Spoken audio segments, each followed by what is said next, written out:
ಅಧ್ಯಾಯ 5 ಕರುವಪುರದಲ್ಲಿ ಶ್ರೀಪಾದ ಸ್ವಾಮಿಯ ಮಹಿಮೆ. ಕರುವಪುರದಲ್ಲಿ ಶ್ರೀಪಾದ ಸ್ವಾಮಿಯರ ಉಸ್ತುವಾರಿಯಲ್ಲಿ ಬುದ್ಧಿವಂತ ಬ್ರಾಹ್ಮಣನೊಬ್ಬನಿದ್ದು, ಆತನ ಧರ್ಮಪತ್ನಿ ಅಂಬಿಕಾದೇವಿ ವ್ರತ, ದಾನ, ತೀರ್ಥಯಾತ್ರೆಗಳನ್ನು ಮಾಡುವವರಾಗಿದ್ದಳು. ಹಲವು ವರ್ಷಗಳ ಬಳಿಕ ಆಕೆಗೊಂದು ಮಗನಾದನು. ಆ ಮಗು ತೀಕ್ಷ್ಣ ಬುದ್ಧಿಯಿಲ್ಲದವನು. ತಂದೆ ಹಲವಾರು ಪಂಡಿತರಿಂದ ಶಿಕ್ಷಣ ನೀಡಲು ಪ್ರಯತ್ನಿಸಿದರೂ ಮಗನು ಏನನ್ನೂ ಕಲಿಯಲಿಲ್ಲ. ಈ ಕಾರಣದಿಂದ ಪಂಡಿತನು ವಿಷಾದಿಸುತ್ತಾ ಮೃತಪಟ್ಟನು.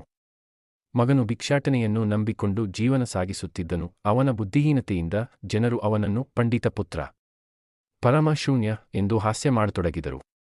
ತಾಯಿಯು ಮಗನು ನಿರಾಸೆಯಿಂದ ಕೃಷ್ಣಾ ನದಿಗೆ ಹೋಗಿ ಆತ್ಮಹತ್ಯೆ ಮಾಡಿಕೊಳ್ಳಬೇಕೆಂದು ನಿರ್ಧರಿಸಿದರು. ಅವರು ನದಿಗೆ ಹೋಗುತ್ತಿದ್ದಾಗ ಶ್ರೀಪಾದ ಸ್ವಾಮಿಗಳು ಅವರಿಗೆ ಎದುರಾಗಿದ್ದು ತಡೆಯಿದರು.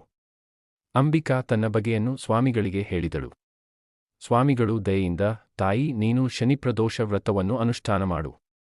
ಮುಂದಿನ ಜನ್ಮದಲ್ಲಿ ಮಹಾಜ್ಞಾನವಂತ ಮಗನನ್ನು ಪಡೆಯುವೆಯೇ ಎಂದು ಆಶೀರ್ವದಿಸಿದರು. ಸ್ವಾಮಿಗಳು ಶಿವಪೂಜೆಯ ಮಹಾತ್ಮ್ಯವನ್ನು ವಿವರಿಸಿದರು. ಪರಮಶಿವನು ಉಜ್ಜಯಿನಿಯ ರಾಜ ಚಂದ್ರಸೇನ ಮತ್ತು ಆತನ ಸ್ನೇಹಿತ ಮಣಿಭದ್ರರ ಭಕ್ತಿಯಿಂದ ಮೆಚ್ಚಿ ಚಿಂತಾಮಣಿಯನ್ನು ದಾನ ಮಾಡಿದನು. ಇದನ್ನು ತಿಳಿದ ಪರರಾಜರು ಚಂದ್ರಸೇನನ ವಿರುದ್ಧ ಯುದ್ಧಕ್ಕೆ ಬಂದರು. ಅಧ್ಯಾಯ 5 ಕರುವಪುರದಲ್ಲಿ ಶ್ರೀಪಾದ ಸ್ವಾಮಿಯ ಮಹಿಮೆ. ಕರುವಪುರದಲ್ಲಿ ಶ್ರೀಪಾದ ಸ್ವಾಮಿಯರ ಉಸ್ತುವಾರಿಯಲ್ಲಿ ಬುದ್ಧಿವಂತ ಬ್ರಾಹ್ಮಣನೊಬ್ಬನಿದ್ದು, ಆತನ ಧರ್ಮಪತ್ನಿ ಅಂಬಿಕಾದೇವಿ ವ್ರತ, ದಾನ, ತೀರ್ಥಯಾತ್ರೆಗಳನ್ನು ಮಾಡುವವರಾಗಿದ್ದಳು. ಹಲವು ವರ್ಷಗಳ ಬಳಿಕ ಆಕೆಗೊಂದು ಮಗನಾದನು. ಆ ಮಗು ತೀಕ್ಷ್ಣ ಬುದ್ಧಿಯಿಲ್ಲದವನು. ತಂದೆ ಹಲವಾರು ಪಂಡಿತರಿಂದ ಶಿಕ್ಷಣ ನೀಡಲು ಪ್ರಯತ್ನಿಸಿದರೂ ಮಗನು ಏನನ್ನೂ ಕಲಿಯಲಿಲ್ಲ. ಈ ಕಾರಣದಿಂದ ಪಂಡಿತನು ವಿಷಾದಿಸುತ್ತಾ ಮೃತಪಟ್ಟನು. ಮಗನು ಭಿಕ್ಷಾಟನೆಯನ್ನು ನಂಬಿ ಕುರುಪುರಾಣದಲ್ಲಿ ಶ್ರೀಪಾದಸ್ವಾಮಿಯವರು ಇದ್ದ ಸಮಯದಲ್ಲಿ ಪ್ರತಿದಿನವೂ ಅವ ನದಿಗೆ ಸ್ನಾನ ಮಾಡಲು ಹೋಗುತ್ತಿದ್ದಾಗ ಒಂದು ಚಾಕಲಿವನು ನಮಸ್ಕಾರ ಮಾಡುತ್ತಿದ್ದ. ಒಂದು ದಿನ ಶ್ರೀಪಾದಸ್ವಾಮಿ ಅವನಿಗೆ ದೇವ್ಯವಾದ ವರವನ್ನು ನೀಡಿದ್ದು, ಓರಿ, ನೀನು ಚಕ್ರವರ್ತಿ ಮಹಾಭೋಗಗಳನ್ನು ಪಡೆಯುವೆಯೇ ಎಂದು ಹೇಳಿದರು. ಆ ವರದಿಂದ ಮುಂದುವರಿದು ಆ ಚಾಕಲಿ ತನ್ನ ಮನೆಯನ್ನೆಲ್ಲ ತೊರೆದಿದ್ದಾನೆ ಮತ್ತು ಶ್ರೀಪಾದಸ್ವಾಮಿಯ ದಿವ್ಯ ಪೂಜೆಯಲ್ಲಿ ತೊಡಗಿಕೊಂಡಿದ್ದಾನೆ. ಅವನು ಬ್ರಾಹ್ಮೆ ಮುಹೂರ್ತದಲ್ಲಿ ಎದ್ದು ತಕ್ಷಣವೇ ಶ್ರೀಪಾದಸ್ವಾಮಿ ಆಶ್ರಮಕ್ಕೆ ಹೋಗಿ ಆಶ್ರಮವನ್ನು ಪರಿಶುದ್ಧವಾಗಿ ಮಾಡಿದನು ಮತ್ತು ನೀರನ್ನು ಚಿಮ್ಮಿ ಮುಗ್ಗುಗಳನ್ನು ಹಾಕಿ ಅದ್ಭುತವಾಗಿ ಅಲಂಕರಿಸಿದನು. ನಂತರ ತನ್ನ ಕೆಲಸವನ್ನು ಮಾಡಿದನು. ಒಂದು ವಸಂತಕಾಲದಲ್ಲಿ ಮಹಾರಾಜು ತನ್ನ ಬಾಳಿಯೊಂದಿಗೆ ನದಿಯಲ್ಲಿ ಜಲಕ್ರೀಡೆಯನ್ನು ನಡೆಸುತ್ತಿದ್ದ.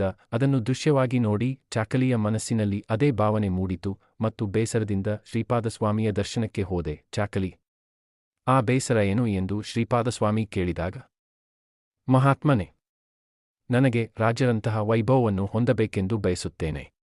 ರಾಜನು ತನ್ನ ಗುರುದೇವರನ್ನು ಹೇಗೆ ನಿಷ್ಠಾವಂತವಾಗಿ ಸೇವಿಸಿದರೆ ಹಾಗೆ ನಾನು ಕೂಡ ಅರಿಚನೆಯ ಭಾವನೆಗಾಗಿ ಆ ಚಕ್ರವರ್ತಿಯ ವೈಭವವನ್ನು ಹೊಂದಲು ಬಯಸುತ್ತೇನೆ. ಹಾಗೇನು ನನ್ನ ಗುರುದೇವರು ನನಗೆ ಕಿತ್ತಿರುವ ವೈಭವವನ್ನು ಯಾವಾಗ ನೀಡುವರು ಎಂದು ಚಾಕಲಿ ಹೇಳಿದನು. ಆದರೆ ಶ್ರೀಪಾದಸ್ವಾಮಿಯವರು ಹೇಳಿದರು, ಓರಿ, ಈಗ ನಿನ್ನ ಸಮಯದಲ್ಲಿ ನೀನು ಹೇಗೆ ರಾಜತ್ವವನ್ನು ಅನುಭವಿಸಬಹುದು?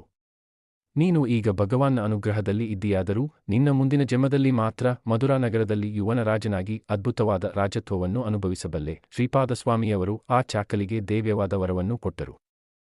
ಕುರುಪುರಾಣದಲ್ಲಿ ಶ್ರೀಪಾದಸ್ವಾಮಿಯವರು ಇದ್ದ ಸಮಯದಲ್ಲಿ ಪ್ರತಿದಿನವೂ ಅವ ನದಿಗೆ ಸ್ನಾನ ಮಾಡಲು ಹೋಗುತ್ತಿದ್ದಾಗ ಒಂದು ಚಾಕಲಿವನು ನಮಸ್ಕಾರ ಮಾಡುತ್ತಿದ್ದ. ಒಂದು ದಿನ ಶ್ರೀಪಾದಸ್ವಾಮಿ ಅವನಿಗೆ ದೇವ್ಯವಾದ ವರವನ್ನು ನೀಡಿದ್ದು, ಓರಿ, ನೀನು ಚಕ್ರವರ್ತಿ ಮಹಾಭೋಗಗಳನ್ನು ಪಡೆಯುವೆಯೇ ಎಂದು ಹೇಳಿದರು.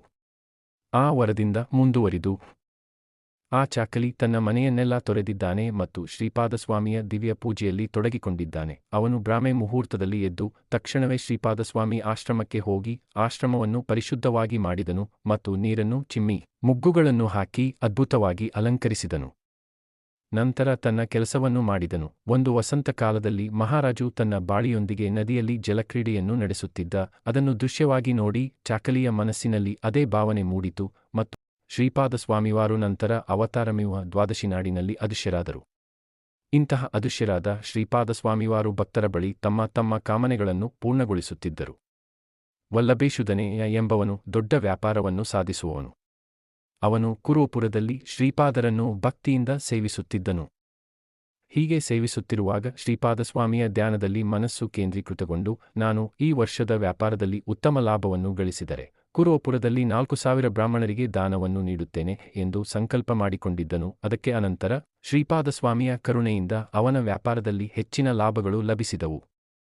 ಪರಮಾನಂದದಿಂದ ಅವನು ಕುರುಪುರದ ಬ್ರಾಹ್ಮಣರಿಗೆ ದಾನ ಮಾಡಲು ಹೊರಟಿದ್ದನು.